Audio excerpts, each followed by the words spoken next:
Prav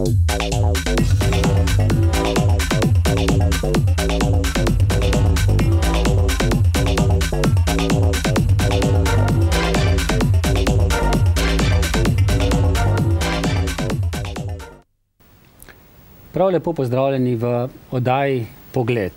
Z našim tokratnim gostom bomo malce pogledali tudi v našo dostikrat zamolčano zgodovino, ali pa lahko rečemo kar precej desetletij zamolčano zgodovino, pokukali tudi v aktualne dogodke. Z nami je Roman Leljak. Roman, dobrodošel v našem studiu. Ja, lepo, da sem spet tukaj. Ja, lepo vas pozdravljam, tudi gledalce. Roman, lahko rečem, da ste eden tistih kar najbolj plodovitih slovenskih pisateljev že. Čeprav vaše knjige, težko reče človek, da ste klasični pisatelj, ampak v vaše knjige so sestavljene tako, da je kar polovico knjige nekih arhivskih dokazov, dokumentov v njih objavljenih, tako kot tudi v tej bolj med zadnjimi, ki so išle pri vaši založbi, Major Mitja in Puklasti Miha, prijatelja po krvi, prvi del, ne? Tako je. To je ta zadnja. Seveda nisem klasičen pisatelj, se pravi nek literat, ki bi klasično pisal neke knjige, čeprav dva romana tudi imam že izdana. Prej bi rekel, da sem zgodovinski publicist. Ali pa nekako v zadnje čase se večkrat imenujem volk samotnjak v zgodovini. Ja, in tudi eden tistih, ki kar veliko svojega časa preživi v slovenskem arhivu. Ja, zelo veliko sem v arhivu Slovenije, zadnji čas se tudi v arhivu v Beogradu, ker se stvari tudi odpirajo. Tako da se poskušam res 100% vnesti v ta naš problem polpretekle zgodovine in tudi knjige, ki jih potem izdam, skušam jih dokumentirano napisati, se pravi, da imajo neko dokumentarno vrednost. Da delam prav je to, da 25 knjig, ki je nastalo v sorazmerno kratkem času, niti ene privat tožbe nisem dobil proti sebe. Se pravi, da nihče, se pravi, vse, kar nekako objavim, ustreza resnici. Zakaj, Roman, ste začeli tako intenzivno raziskovati to našo zgodovino? Tudi zaradi tega, ker ste verjetno, tako kot jaz sam, hodili v osnovno šolo, srednjo šolo, pa o tej zamolčani zgodovini praktično nam niso nič povedali, kaj se je zgodilo po drugi svetovni vojni, pa že tudi med drugo svetovno vojno. V tem položaju mislim, da smo bili vsi, naša generacija, se pravi, da smo bili vsi v tej generaciji takšni, da o tej zadevi res nismo vedeli ničesar. Pri meni je bilo še nekaj dodano. Dodano to, da sem v bistvu svojo mladost in šolanje osnovno preživel na Teharju. Ravno tam, kjer se je ta zločin v tisti najbolj grobi obliki odigral. Tako da me je to še dodatno prizadelo.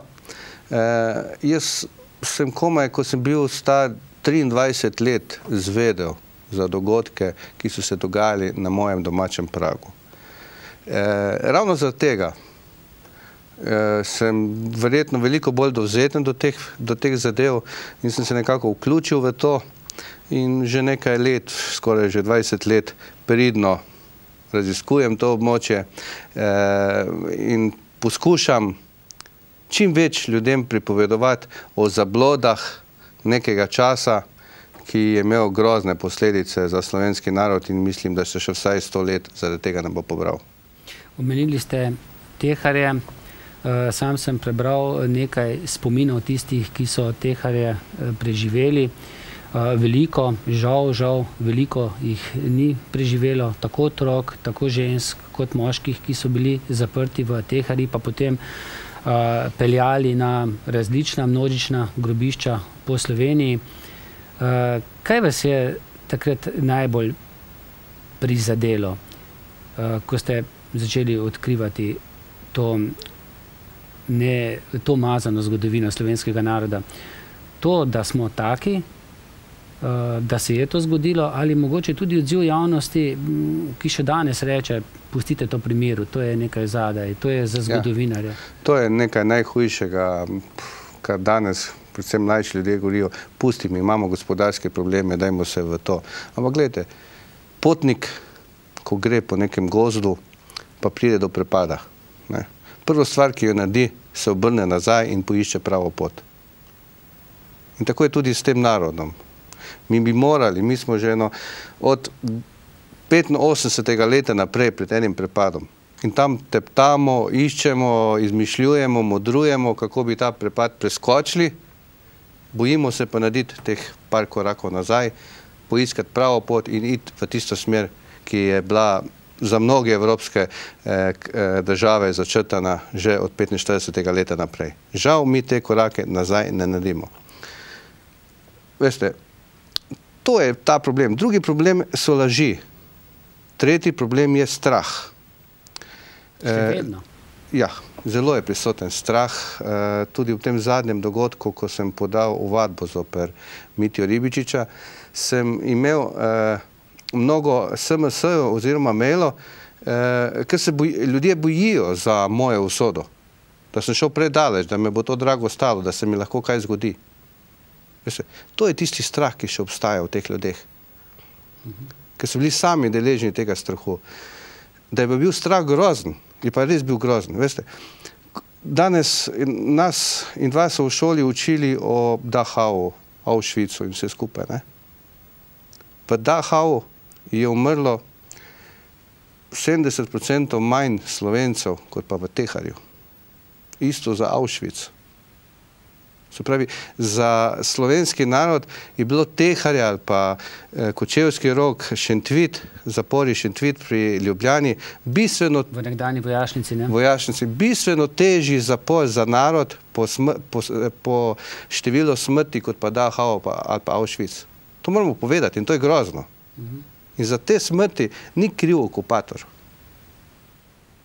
Kriv je nek drugi sistem, ki se je prebujal že tam po 35. letu, ko se je ta komunizem nekako začel širiti tudi v Slovenijo.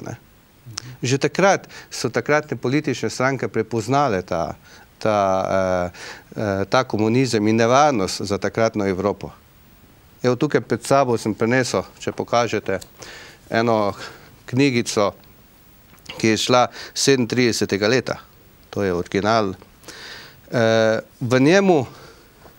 V njemu razlagajo slovenskem kmetu, zakaj je komunizem nevaren. Ker komunizem hoče narediti kulake, hoče narediti manjše kmetije, ki ne bojo tako povezane, ki ne bojo tako velike in da bojo velike kmetije razpadle in podobno. V bistvu napovedujejo tisto, kar se je potem v bistvu 46-47. leta tudi naredilo. Naš sistem šolski, če se vrne malo nazaj, ne pozna zgodovine Srbo-Hrvatov Slovenije, SHS. Danes, če gremo v neko anketo delati o poznavanju zgodovine te in delovanju takratnih političnih strank, smo totalno neuki narod, ki nimamo pojma o ničesar. Vemo samo, da je bilo to nekaj slabega, pa nič drugega. Da, je bila to kraljevina, monarhija slaba, to pač, ker je za komunizem kraljevina vedno bila slaba. In ker je bilo v tej kraljevini še veliko krščanstva, veliko, ker je bil Slovenija predvsem krščanska država, je toliko bolj za komunizem bila takrat slaba in smo to 60 let tudi zamolčali. Se pravi, ne zamolčimo samo dogodke po vojni, celo obdobje države SHS, v kateri tudi je bilo veliko pozitivnega.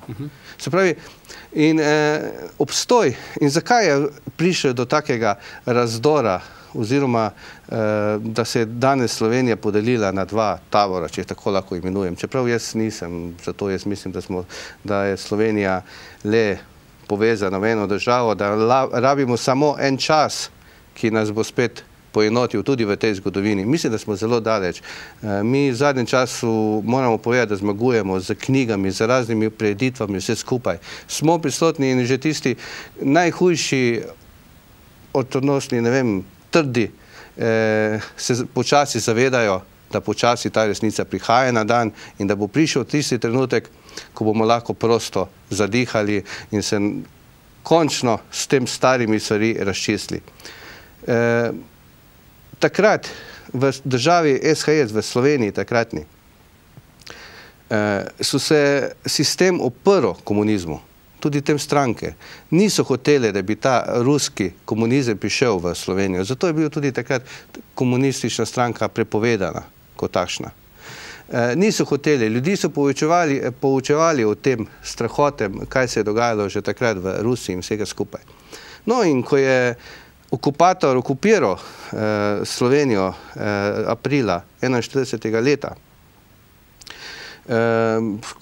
koliko veste, se je v Ljubljani zgodil sestanek vseh političnih strank, v katero ni bila povabljena Komunistična partija Slovenije, takratna, in kateri so se v bistvu dogovorili, da je Slovenija en mala državica, ki ne bo bistveno vplivala na to drugo svetovno vojno in da bi bilo verjetno najbolj pametno, da počasi počakamo to vojno in da na koncu se priključimo Angležem vsi skupaj in da na ta način zagotovimo državnost še naprej. Priznajmo si, sej Jugoslavija v celoti, tudi kompletna Jugoslavija ni vplivala na drugo svetovno vojno kot takšno, da je Nemčija poražena. Te utopične misli, ki so jo prodajali vseh teh 50-60 let, ne morejo stati. Vi veste, da je v Sloveniji sploh partizanstvo do leta 1943 je bilo zelo neaktivno. Osebno sem videl kup ukazov iz vrhovnega štaba, od samega Tita. Naj končno partizanske enote v Sloveniji nekaj naredijo, ker vso orožje, ki gre za smeri, ki so se bojevali bitka na Neretvi, Sutjeski, vso orožje za nemško silo je v bistvu šlo preko Slovenije tja. In so prosili, naj nekdo ustavi te vlake v Sloveniji, da se to orožje ne bi spravljalo tja, ampak tega v Sloveniji nihče ni naredil. To se je komaj začelo dogajati z prihodom 14. divizije, takrat smo šli pa v drugo skrajnost, se je pa v 30 dneh na 100 mestih proga dvignila v zrak, tako da so samo škodo delali, pa nobeno korist. To je bil ta problem. No in je pa seveda komunizem kot takšen vedel, da ne bo uspel v Sloveniji, če ne bo ustrahoval narod. Da zmaga, revolucija ne bo, če ne bo ustrahoval narod. Zato, ker je vedel, da so slovenski narod, kmet, narod pameten, da ve, kako živeti, kako gospodariti in vse skupaj. In zato so rabili strah. Strah so pa bile te silne likvidacije, ki so jih začeli že delati od 41. 42. leta. Potem seveda te partizanske enote, ki so se v manjših skupinah začele organizirati, so potrebovali hrano. In potem so hodile v vas, pobirale hrano, pobirale še tisto malo, kar so ljudje imeli in zato je prišlo do nastanka teh vaških straž. To so se upirali tem partizanskim silam, ker so tudi oni imeli otroke potrebo po hrano, ne pa partizani, kateri pa so v tistim času delali samo škodo, ker organiziranega upora, razen tega, da so kakšnega Nemca, ki je v zasedi počakali in za tega dobili, jim narod imel še večje posledice, ni bilo. To je bilo dejstvo. To stvar se je mogoče potem z letom 1944 malo šla v drugo smer, do 1944 leta je bilo pa tako in nekako drugače.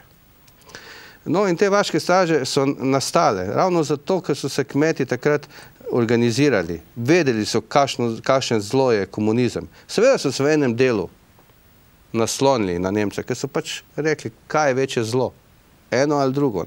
Imamo zlo fašizem, imamo zlo komunizem. Oba sta pred vojno, koliko vemo, 2 leti pridno sodelovala, vse tam do 22. junija 1941, ko v bistvu Nemčija napade Rusijo, že 2 leti so skupaj pridno sodelovala. In je bilo konec paktom potem? In potem je bilo konec pakta in potem je začel, potem se je pa eno zlo napadlo drugo zlo, In zdaj, ker je to zlo, komunizem, napadlo drugo zlo, zdaj bi mogli mi razumeti, da je pa zdaj to zlo dobro. Spopadla se dva zla. Kdorkoli je zmagal, kdo je izgubil, ne pomeni, da je en dober in pa slab. Dva zla sta se prepadla, ki nista tem svetu prinesla nič dobrega. to nam zdaj vsi govori v bistvu sedanjost. Fašizem je umrl, komunizem nažalost še umira. Seveda so ekstremi še v fašizmu, nacionalnih teh državah, ki se pojavijo skrajneže, ampak to so skrajne sile, ki so zelo, ne moramo govoriti niti v procentih. Ampak fašizma, lahko rečemo, v bistvu na svetu več ni. Komunizma, nažalost pa še je. In Slovenija je tista država, ki ga ima še največ. Daleč največ. No, zato je pa verjetno veliko krat pogosto slišati, ko nekateri zgodovinari, tudi vas že lahko že kar štejemo med tiste, če ne drugega, ljubiteljske zgodovinarje, ki brskate po arhivih, odkrivate določene nečednosti po drugi svetovni vojni, da odkopavate kosti, da pustite mrtvim biti mrtev, da ne razdvajati narod, ampak vedeti, kaj se je zgodilo, ne pomeni razdvajati. To pomeni čisto preprosto vedeti in se s tem soočiti. To je pač bilo, nazaj se ne da popraviti, je pa prav, da se na to opozori, da se to nikoli več ne bi ponovilo. Veliko krat slišimo tudi o maščevanju, da je šlo samo za maščevanje. Potem smo mogoče Janeza Stanovnika slišali, sej to v Sloveniji so delali Črnogorci in tako naprej. Janez Stanovnik je lepo preživel na račun tega komunističnega sistema. Imel je lepo življenje, se danes ima že 92 let, želimo še teh par let, da pridno in lepo živi. Bi pa bil zelo vesel, da se več ne vmešava niti v zgodovino, niti v aktualno politiko. Ampak pustimo zdaj Stanovnika. Seveda, resnica osvobaja. Mi ne moremo začeti se govoriti, zdaj smo pa zloži, zdaj smo pa spravni narod, če pa v drugi strani še vedno ne dovolimo, da bi si sorodniki postavili spomenike, da bi sorodniki imenovali svoje grobove.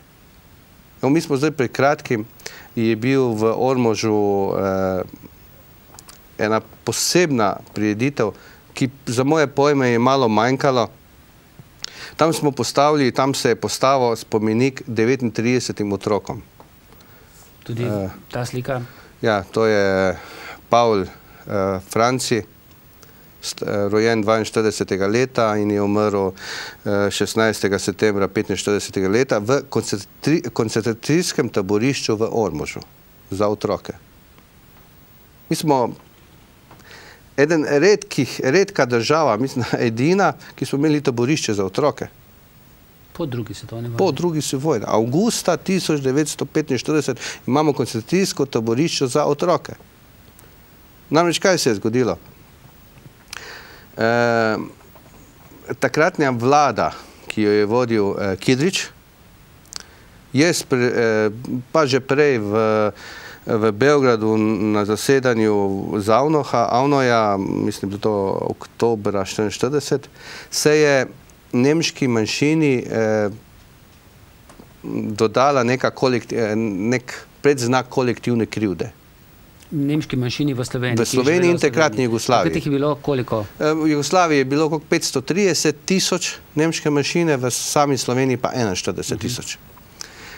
Tem se je dala nek predznak kolektivne krivde, da so vsi kolektivno odgovorni za to, kar je storila Nemčija oziroma okupator. Bilo je tudi določeno, da jim bo vzeto vso premoženje in vse skupaj, da bo pa omogočeno, da ostane v Sloveniji oziroma v celotni Jugoslaviji samo tisti, ki so med drugo svetovno vojno aktivno bili v partizanih. Vsi ostali, da ne. No in tako je junija že začelo izselitev nemške manjšine. Najbolj aktiven takrat je bil pač Ribičič, Mitja Ribičič, ki je bil namestnik takratne OZNE. Je to ta dokument? To je ta dokument. On je 13. junija 1945. leta pisal svojemu šefu Mačku v Ljubljano, da je našel na Štajerskem primerno taborišče za 20 do 25 tisoč Švabov, Še tu, ne? Ja, tu v zadnjem delu, 25.000 Švabov, kateri bojo lahko namestili to kompletno nemško manjšino, da bojo pa potrebovali še 10 manjših taborišč za logistiko, da bojo lahko to vse skupaj izpeljali.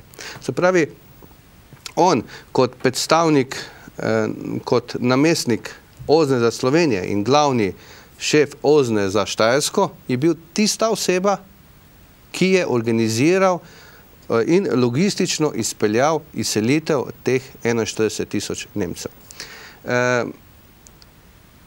204 otroke starih 1 leto so izselili. 4.441 otrok starih do 18 let. Ostalo so bili odrasli osebe. Gre za ogromne številke. Za ogromno trpljenja tega nemškega naroda, ki pa v večini je živel na teh področjih že 100, 200, 300 oziroma še več let.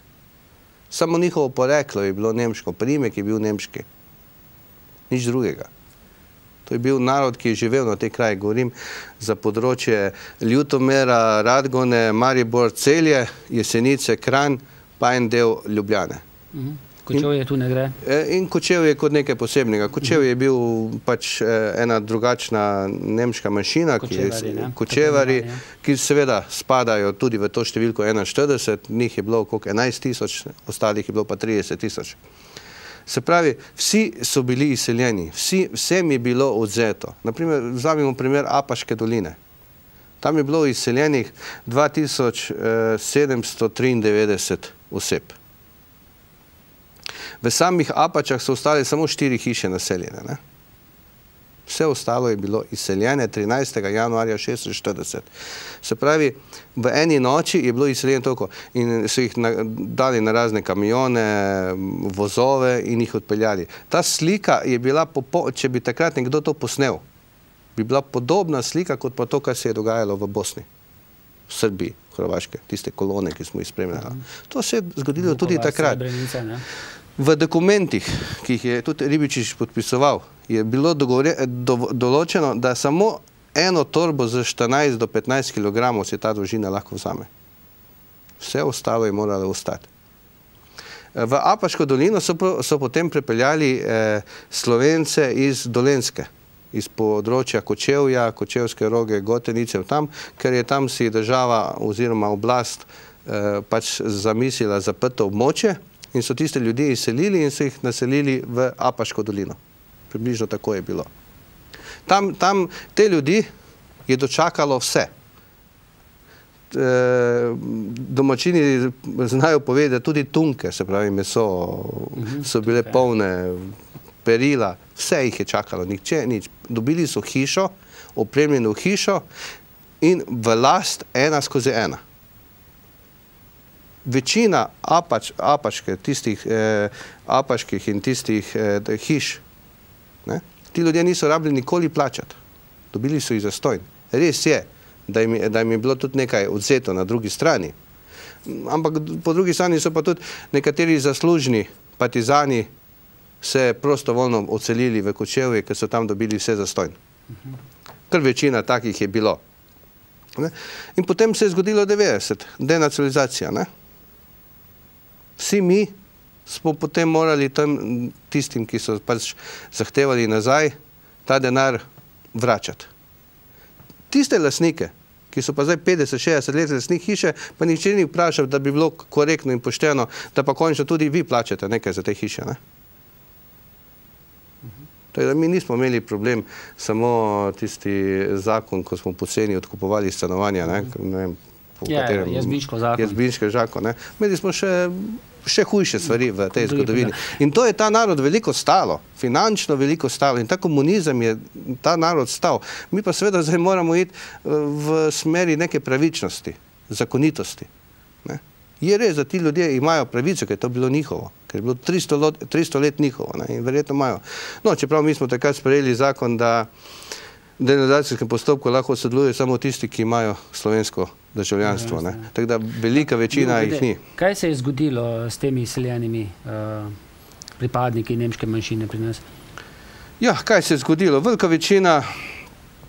večina jih je bilo potem izgnano iz Slovenije, takratne Jugoslavije. Moram povedati, da takrat tukaj spet so Angleži imeli čudno vlogo.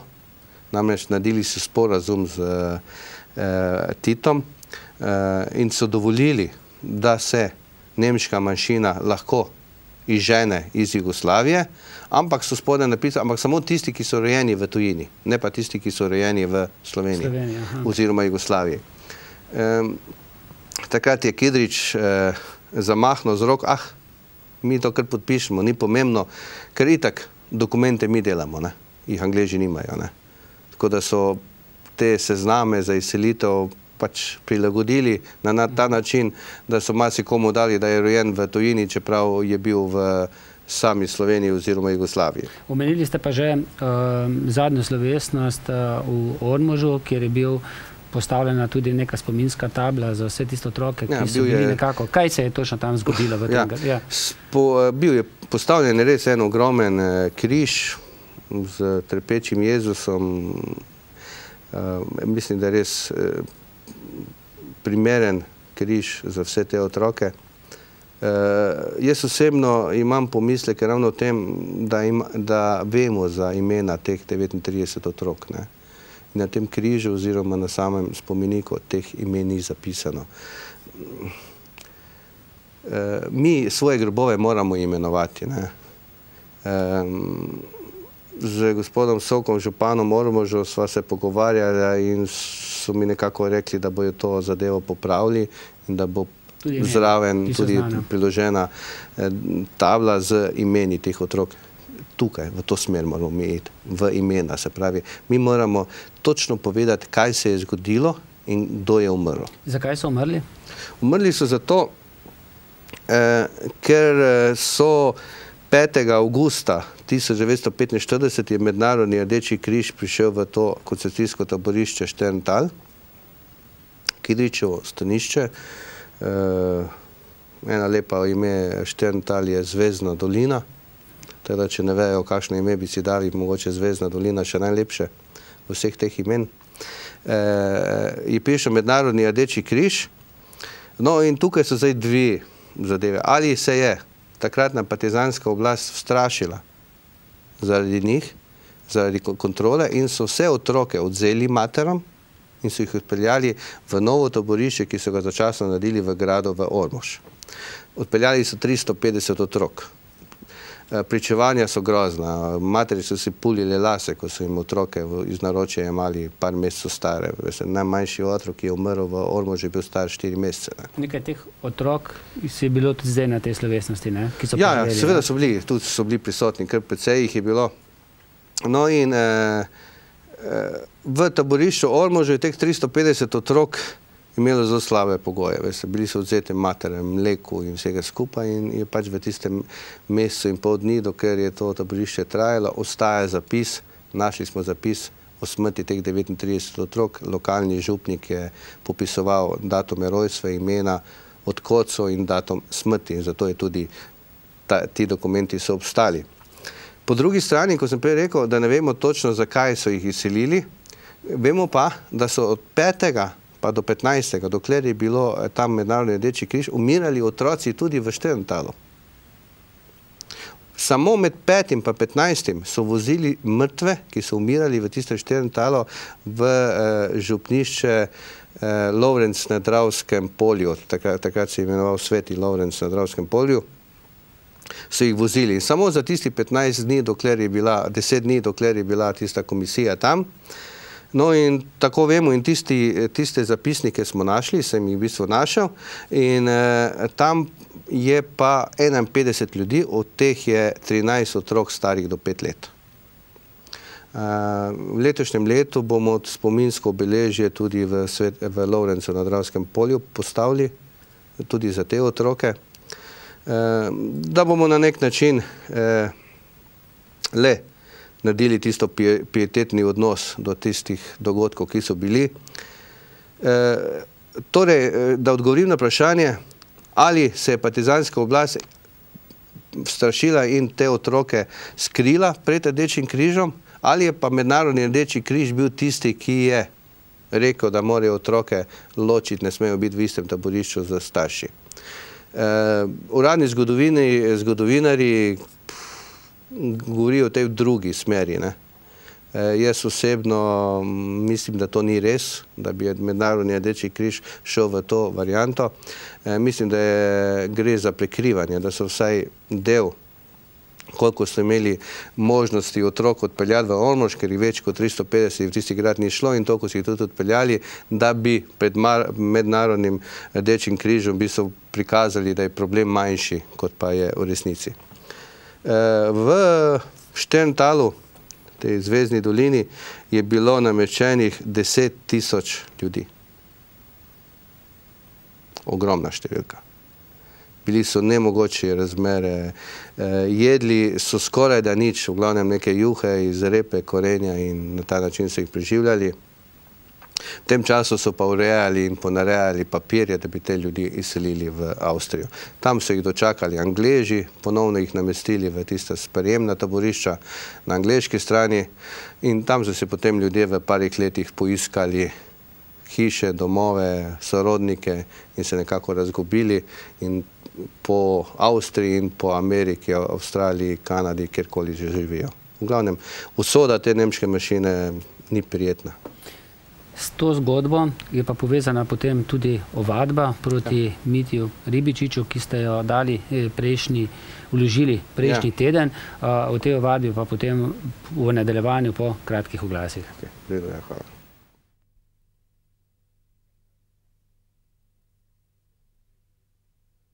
V središču Slovenije, nedaleč od priključka na avtocesto Ljubljana-Maribor, v obrtno-industrijski coni Kisovec, stoji trgovsko-poslovni center EVE Elektroprom. Podjetju z več kot 45-letno tradicijo nudimo tehnično blago in opremo za elektroinštalacije, vodovod, ogrevanje, klimatske naprave, belotehniko, akustiko, gradbeni material, talne obloge, orodje za male in velike mojstre in opremo za vrt. Vso opremo tudi dostavimo in zmontiramo, saj imamo izurjeno ekipo monterjev, ki izvajajo storitve elektroinštalacij, inštalacij vodovodnih in ogrevalnih sistemov ter servise klimatskih naprav in gorivcev. Novost je oddelek ekološke in domače hrane s ponudbo hrane za diabetike in hrane, ki ne vsebuje glutena. Pri nas lahko v večnamenskem prostoru organizirate tudi poslovna in druga srečanja, saj je prostor opremljen z brezžičnim internetom. Po želji pa vam postrežemo tudi s prigrizki in pijačo iz našega bara Sedmica. Obiščite našo spletno stran www.elektroprom.si ali nas pokličite na 03 56 57 150. Vabljen je poslovni center EVE Elektroprom.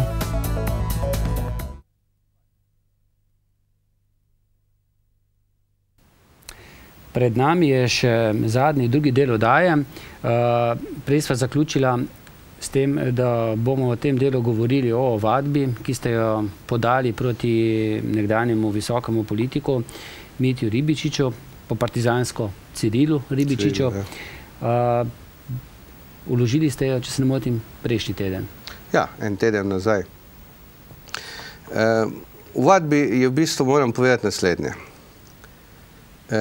Ko sem pripravljal 2 knjige, to je usoda nemške manjšine na Sloveniji, to je ta Verjagd, ki je šla v nemškem jeziku, v kateri sem popisal vseh 16 100 izseljenih, ki so bili nasilno izseljenih, ostalih do 41 000 so se v bistvu odšli sami.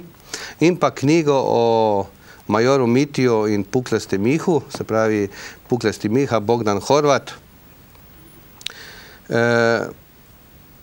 V pripravi teh 2 knjig sem prišel do ogromno gradiva, ki mi je kazalo na to, da je dovolj dokazov, da bi proti Mitji Ribičiču lahko se začel tudi kazenski postopek zaradi 2 kaznivih dejanj. To je kaznivo dejanje genocida in pa vojnega hudodelstva. To ne zastara, ne? Te 2 kaznivi dejanje ne zastarajo niti po takratni zakonodaji, niti po sedanji zakonodaji, tako da so ta 2 kazniva dejanja lahko bila temelj, na katerem bi se ta pregon lahko sploh baziral oziroma začel.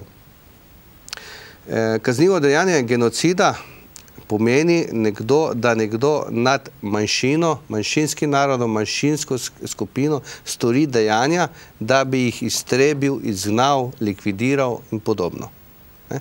In ravno iz pravnega vidika je usoda nemške manjšine ravno v tej smeri. Namreč, ko je policija 2005. leta dala kaznivo dejanje genocida proti tistih 300 pa še nekaj, ki so bili likvidirani v Kočevskem rovu, ker piše Mitja, je sodišče ravno se opredeljevalo, da to verjetno ni bil genocid, da gre za proti določenemu narodu, ne?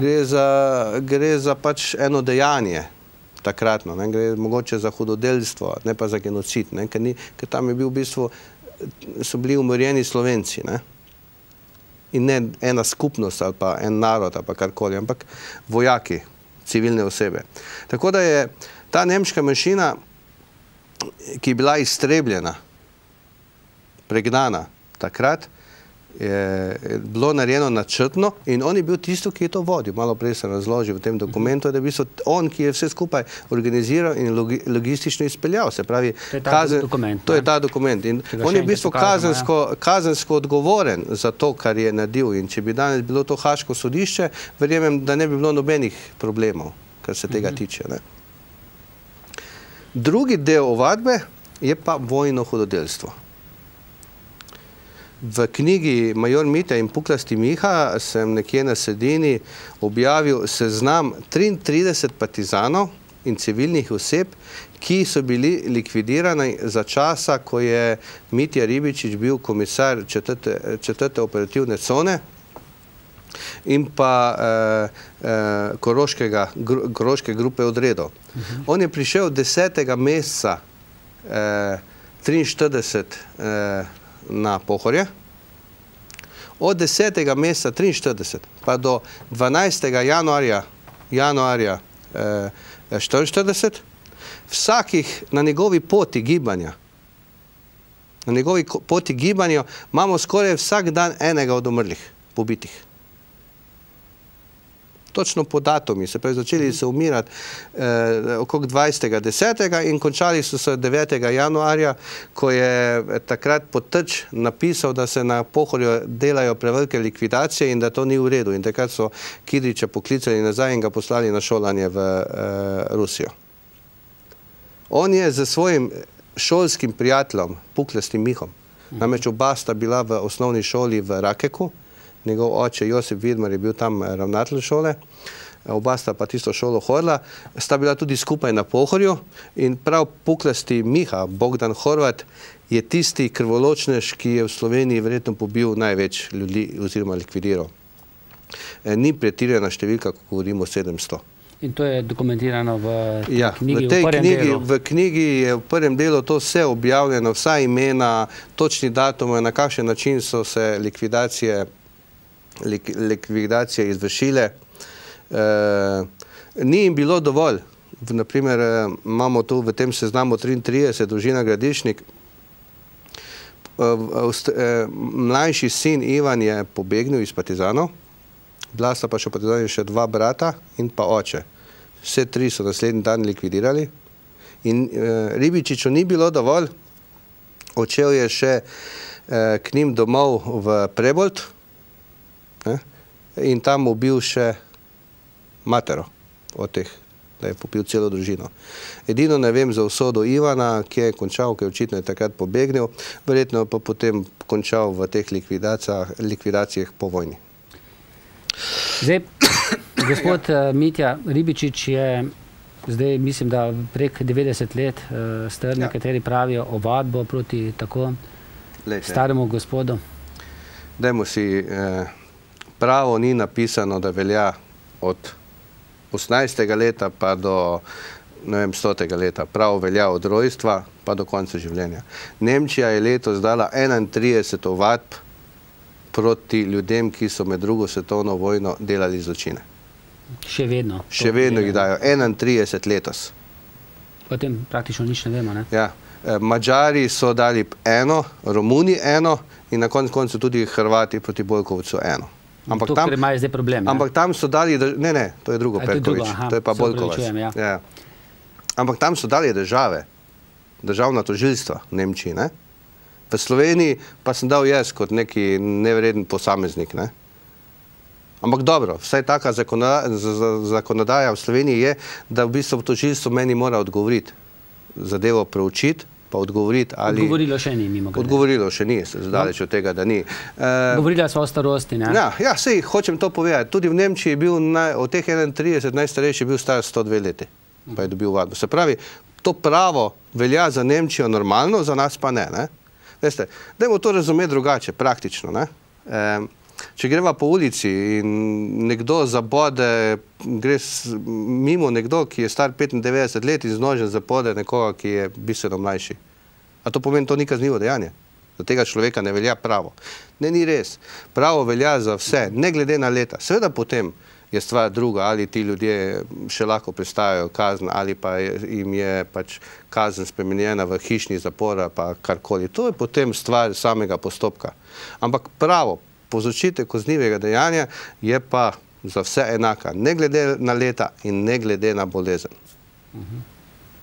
Zdaj jaz mislim, da sva na to temo povedala dovolj. Zdaj bomo videli, kako se bodo državni organi odzvali, kako se bo mogoče odzvala tudi sama družina, sam tisti, proti kateremu je vložena ovadba. Zdaj največkrat govorimo, da se je veliko hudega zgodilo 45. po koncu vojne, pa potem 46. Jaz preučil kar veliko tudi pa prebral teh spominov knjig, ki so jih napisali tudi Golotočani, ki so preživeli Goli otok. Veliko med njimi je bilo tudi prvokategornikov komunistov, ne, pa so praktično svoje pozaprli. Veliko je bilo ogromno, čisto nedolžnih, potem v teh ženskih zaporah, Reichenburg, ne.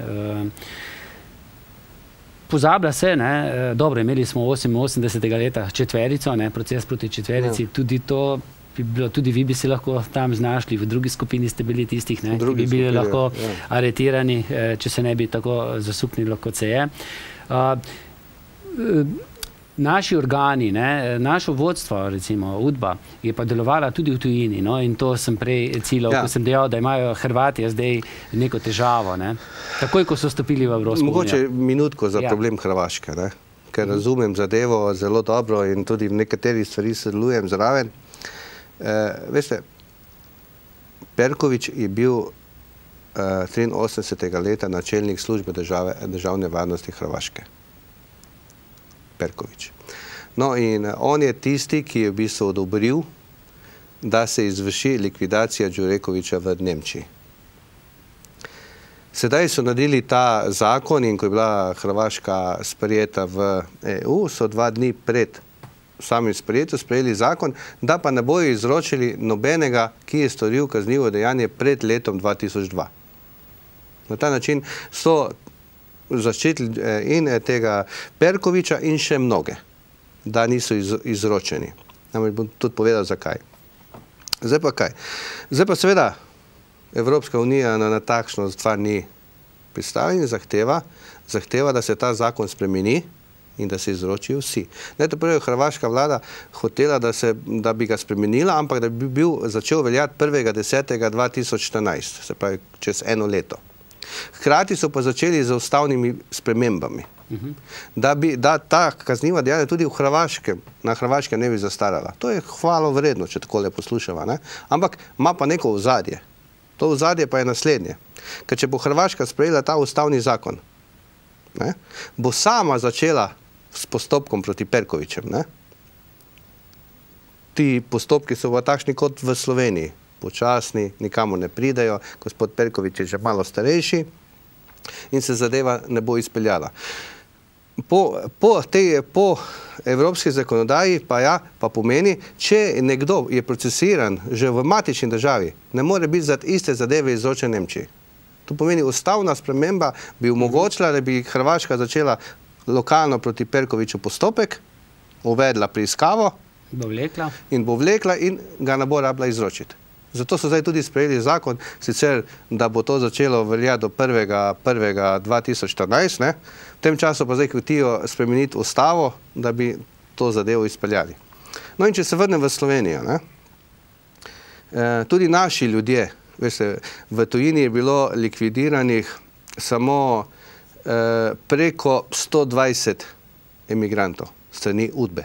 Od leta 1945 pa vse tam do začetka 90. leta. Mislim, da je o tem pisal dosti. Ja, Omerza je tudi v eni zadevi. To moram povedati, da na Hrvaškem pa v Srbiji se o tem že veliko napiše. Mi smo tukaj tako daleč nazaj, da je to nemogoče. Mi v tem nimamo pravih raziskovalcev, ki bi tukaj. In to je pa to breme delovanja UDBE se še moramo pa prevzeti na sebe in se tudi s njim soočiti na en resničen, pravilen način. Če pa vzamem dva še živeča, to je Gorenc Silvo in pa Zemljarič. Gorenc je bil od 70 do 74. leta načelnik službe državne varnosti Jugoslavije, v tem času je bil pa načelnik SDV v Sloveniji Zemljarič Janez. To je tudi eden izmed teh dokumentov iz leta 1970. Tako, ja, bom povedal tudi za ta dokument. V teh 4 letih je bilo v tujini likvidirano 8 ljudi. Med njimi 6 v Nemčiji. Nemčija pa je država, v katerim umori ne zastarajo. To pomeni, da teh 6 umorov v Nemčiji niso zastarali in so še postopki odprti. Gorenc Silvo pa Zemljarič sta bila pa tista, ki sta odločala, kdo bo šel v Nemčiji koga likvidirati. Se pravi, neposredno oziroma posredno odgovorna za te likvidacije. In danes lahko potrdim, da sta en in drug v Nemčiji osumljena za kazniva dejanja.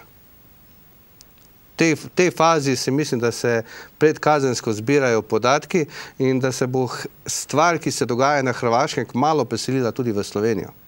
Potem bomo videli, kako bodo Potem bomo pa videli, kako bo Slovenija reagirala.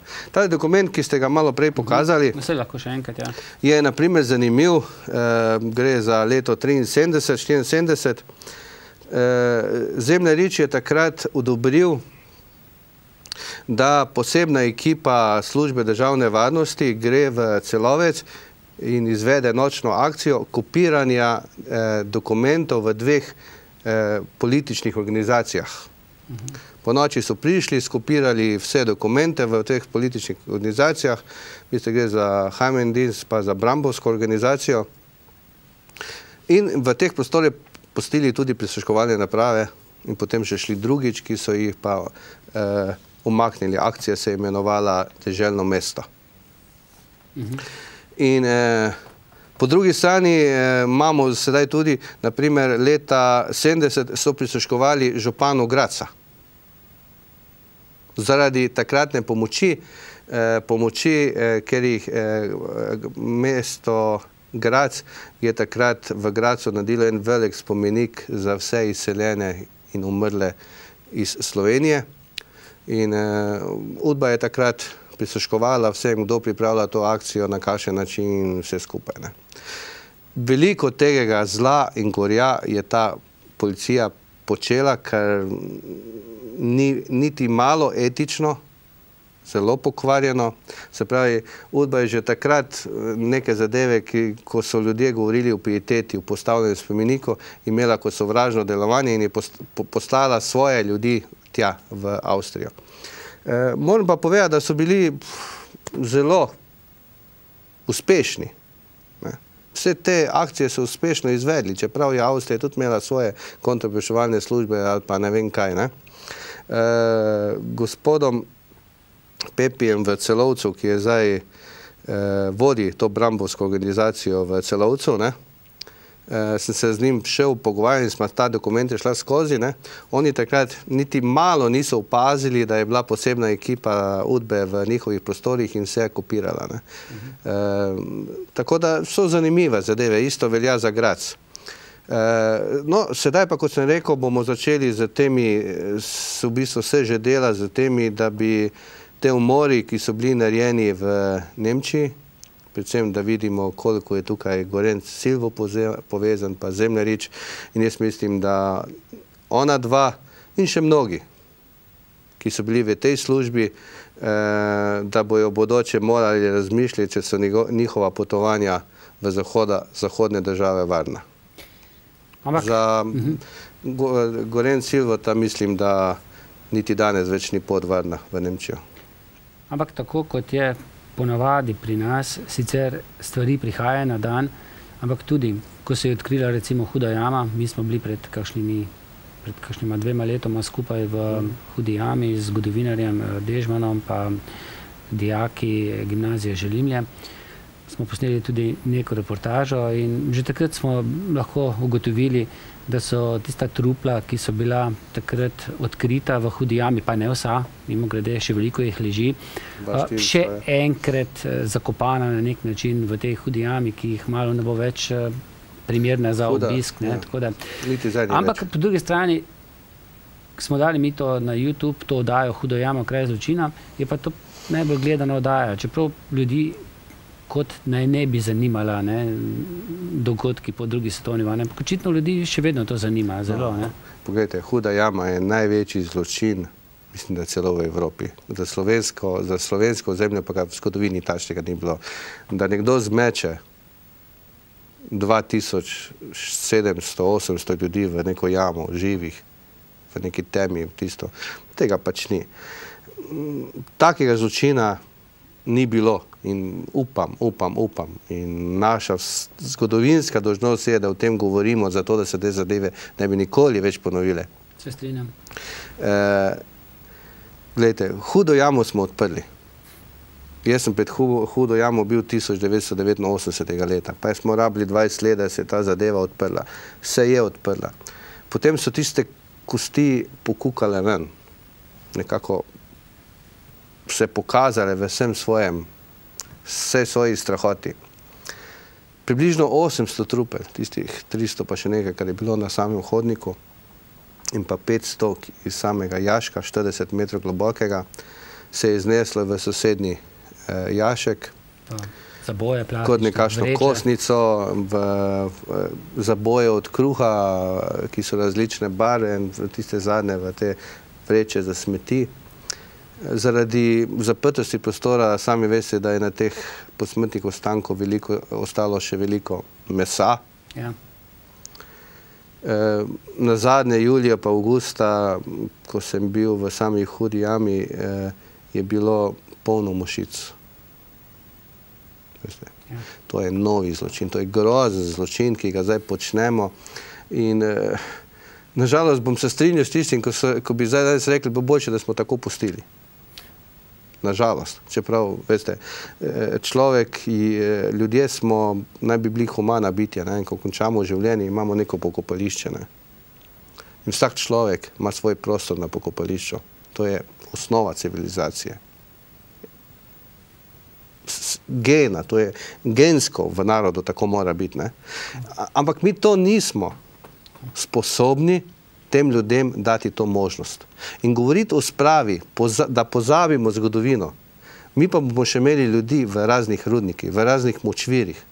Do takrat tega ne bo prišlo. Mi moramo žrtve imenovati, mi žrtve moramo pokopati tam, kjer je ljudem mesto. Veste, in Huda jama ne more biti pokopališče. Huda jama je lahko samo... Huda jama je bilo morišče, ne? Morišče, Huda je lahko samo prikazan kot spomenik, kot spomin na grozodejstva, ki so se tam dogajala, pokopališče pa tam ne more biti. Niti kostnice in ničesar. Mi danes v Mariboru, v kostnici za povojne žrtve imamo dovolj prostora, da bi teh 3000 posmrtnih ostavkov prenesli tja. To ne bi bil ogromen denar. Potrebno je samo malo volje, da se to zgodi, ampak nažalost tega v Sloveniji ni. In še kup drugih grobišč, ki jih moramo sanirati. Osnovna šola Hudinja, tam, ko so otroška igrala, imamo pokopane hrvaške vojake, hrvaške domobrance. Imamo celo seznam teh ljudi. Mislim, da je prav, da ga bomo začeli objavljati v javnosti, zato da bojo svojci iz Hrvaške prihajali pa na igrala otroška postavljali sveče. Vojaško letališče, ne? Ja, ali pa kakorkoli. Veste, imamo taki prizorišč, ki se moramo narediti. Jaz verjamem, da ne moramo vse, ker je narava oziroma človek, sistem, veste, na večino teh pokopališč so urejali tudi odlagališča, smetišča, Teharja, Trbovlja, tu gor v Hrastniku, na večjih mestih po teh 600 grobišč, ker jih imamo, sigurno 100 jih je povezani z smetišči. Grozno, kako je ta sistem, to genetiko ljudi uničeval. In to je tisto, kar jaz danes pravim, da je komunizem vladal s pomočjo straha. In ljudi je bilo strah in še danes jih je strah. Starejši ljudje, ko jim danes pridem na obisk, da se pogovorimo o nekih teh zadevah, še vedno jih je strah. Jaz bi povedal, samo ne me omenjati. Ne, jaz tega nisem, veste. Ali pa boljše sploh ne. Bo imeli moji otroci posledice. To je grozno. To tudi jaz včasih po kakšni oddaji slišim. Te ni strah. Vas je strah? Ne, meni osebno ni strah. Jaz, kar se tega tiče, nimam nobenih problemov. Boste še odkrivali? Ja, jaz bom še pridno delal, čeprav zdaj bom nekako svoje delovanje približal letu 90, se pravi tudi to obdobje od 46. pa do leta 90. En moj naslednji projekt je 10 največjih akcij UDBE v tujini, ki bomo probali povedati, kaj je vse v takrat UDBA delala za to, da bi nas na nek način branila pred zunanjim sovražnikom oziroma pred notranjim sovražnikom, ekstremno imigracijo, kot so jo takrat imenovali. Zanimiv za Slovenijo bi bil tudi projekt, Hrvati to knjigo imajo, Raduha, to je ta akcija teh 21, ko je 72. leta prišlo iz Nemčije Hrvatsko revolucionarno bratstvo. Vse skupaj, ki se je začelo v bistvu pri Muti. Naprimer, tisti šofer tega kamiona, UDBA ga je do smrti nadzorovala, ker je bila do njegove smrti prepričana, da njega niso ugrabili, ampak je bil dogovorjen, pa da jih pelje v Bosno. In tako, polno teh zadev. Še veliko dela. Ja, zelo veliko dela je. Ravno zato, da, pa ni zato, jaz upam, da bo še našlo še več Leljakov, Žajdel oziroma Omez, pa ne vem kateri še ostali, ki danes nekaj še raziskujemo. Gradiva je ogromno, dela je za mnogo ljudi z enim samim ciljem, da se pokaže resnica. Ker samo na resnici bomo lahko gradili prihodnost. Se strinjam. Gospod Roman Leljak, hvala za obisk v našem studiu. Verjetno bo še kdaj kakšna priložnost. Ja, upam, ja. Hvala lepa tudi vam. Hvala pa tudi vam in srečno.